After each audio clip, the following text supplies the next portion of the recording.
Ionic equilibrium हमने कल start किया था डिग्री ऑफ आयनाइजेशन से। डिग्री ऑफ आयनाइजेशन जिसको हम रिप्रेजेंट किससे करते हैं बेटा? अल्फा से।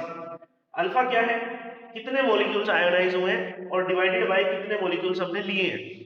Number of molecules ionise divided by total number of molecules, कितने आयोनाइज हुए हैं और कितने हमने लिए हैं। ये दोनों बराबर हो जाएंगे तो अल्फा की वैल्यू क्या हो जाएगी? 1। और अगर थियोरेटिकली मैं सोचूं ये बात कि टोटल नंबर ऑफ मॉलिक्यूल्स बराबर हो गए नंबर ऑफ मॉलिक्यूल्स आयोनाइज की, इट मींस कंप्लीट डिसोसिएशन हो गया, कंप्लीट आयोनाइजेशन हो गया। तो जब कंप्लीट आयोनाइजेशन होता है तो वो कौन सा केस होता है बेटा? स्ट्रॉन्ग इलेक्ट्रोलाइट का। और उस केस में अल्फा की वैल्यू कितनी आती है बेटा? 1।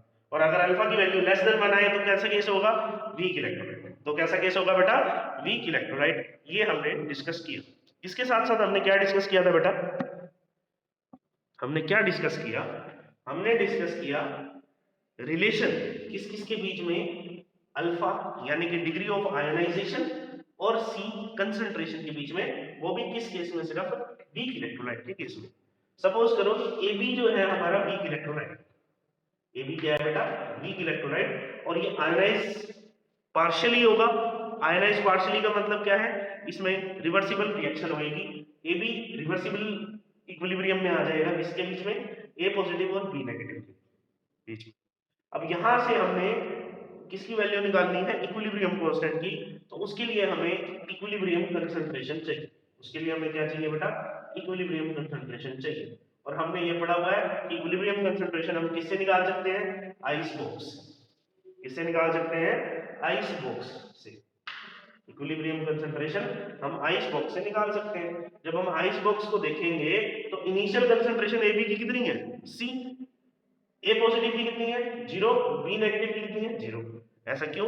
क्योंकि रिएक्टेंट की कंसंट्रेशन प्रेजेंट होती है सिर्फ, प्रोडक्ट की 0 होती है during starting of reaction. Reaction के स्टार्ट होने पर जो प्रोडक्ट की कंसंट्रेशन है वो क्या होती है बेटा? 0। और रिएक्टेंट की कंसंट्रेशन सी होती है। सपोज करो रिएक्शन के दौरान जो चेंज आया वो सी अल्फा का आया, तो रिएक्टेंट की इक्विलिब्रियम की कंसंट्रेशन क्या बन गई? सी माइनस सी अल्फा। क्योंकि रिएक्टेंट की कंसंट्रेशन कम होती है तो ए बी की कंसंट्रेशन कम हो जाएगी। कितनी कम होएगी? C alpha. यानी कि क्या हो गई अब इक्विलिब्रियम कंसंट्रेशन ए बी की? C minus C alpha. C minus C alpha. Similarly similarly नहीं, अब प्रोडक्ट की कंसंट्रेशन की बात करनी है। प्रोडक्ट की कंसंट्रेशन, प्रोडक्ट कौन कौन से हमारे पास? एक तो है ए पॉजिटिव, एक है बी नेगेटिव। एक क्या है? ए पॉजिटिव, एक क्या है? B negative. अब ए पॉजिटिव की अगर बात करूं तो स्टार्टिंग कंसंट्रेशन, क्योंकि ये प्रोडक्ट है, इसकी स्टार्टिंग कंसंट्रेशन क्या थी? 0। लेकिन चेंज किसका आया? सी अल्फा का आया। और हमें पता है कि प्रोडक्ट की कंसंट्रेशन इंक्रीज होती है, यानी कि ए पॉजिटिव की कंसंट्रेशन 0 से बढ़ के कितनी हो गई? C alpha. तो 0 प्लस सी अल्फा कितनी हो गई? अब सी अल्फा। इसी तरीके से सिमिलरली बी नेगेटिव भी, बी नेगेटिव की भी कंसंट्रेशन 0 प्लस सी अल्फा कितनी हो गई? अब सी अल्फा। तो ये जो कंसंट्रेशन है ना बेटा, ये इक्विलिब्रियम की है। ये जो कंसंट्रेशन है इक्विलिब्रियम की है डिफरेंट स्पीशीज की। यानी कि जो रिएक्टेंट ए बी है उसकी कंसंट्रेशन क्या है? सी माइनस सी अल्फा। और जो प्रोडक्ट है ए पॉजिटिव उसकी कंसंट्रेशन क्या है? C alpha. और जो प्रोडक्ट है दूसरे वाला उसकी कंसंट्रेशन क्या है? C alpha. तो जब हम Kc की वैल्यू निकालेंगे तो हमारी वैल्यू आ जाएगी सी स्क्वायर अल्फा स्क्वायर सी one minus alpha.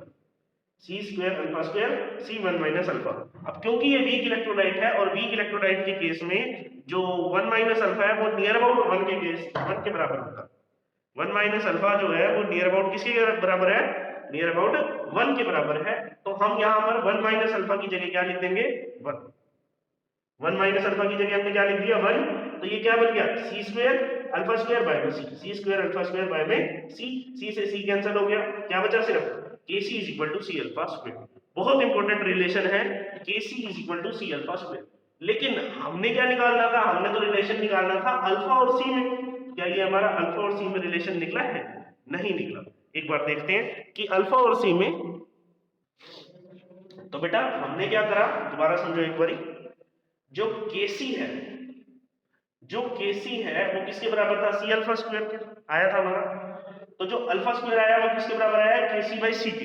Kc bye सी के। तो अल्फा किसके इनवर्सली प्रोपोर्शनल हो गया? स्क्वायर रूट ऑफ सी के। स्क्वायर रूट ऑफ सी के जो अल्फा है वो इनवर्सली प्रोपोर्शनल हो गया। इसी से हमारा ओसवाल्ड डाइल्यूशन लो आया। इसी से हमारा क्या आया बेटा? Oswald dilution low.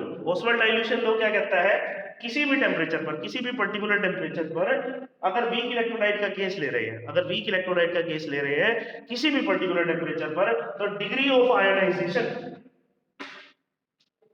Degree of ionisation, degree of ionisation, degree of ionisation is inversely proportional to, is inversely proportional to square root of concentration of weak electrolyte, square root of concentration of weak electrolyte. Alpha is inversely proportional to, alpha is यानी degree of ionisation is inversely proportional to square root of concentration. कहने का मतलब है अगर weak electrolyte की concentration को आप बढ़ा दोगे,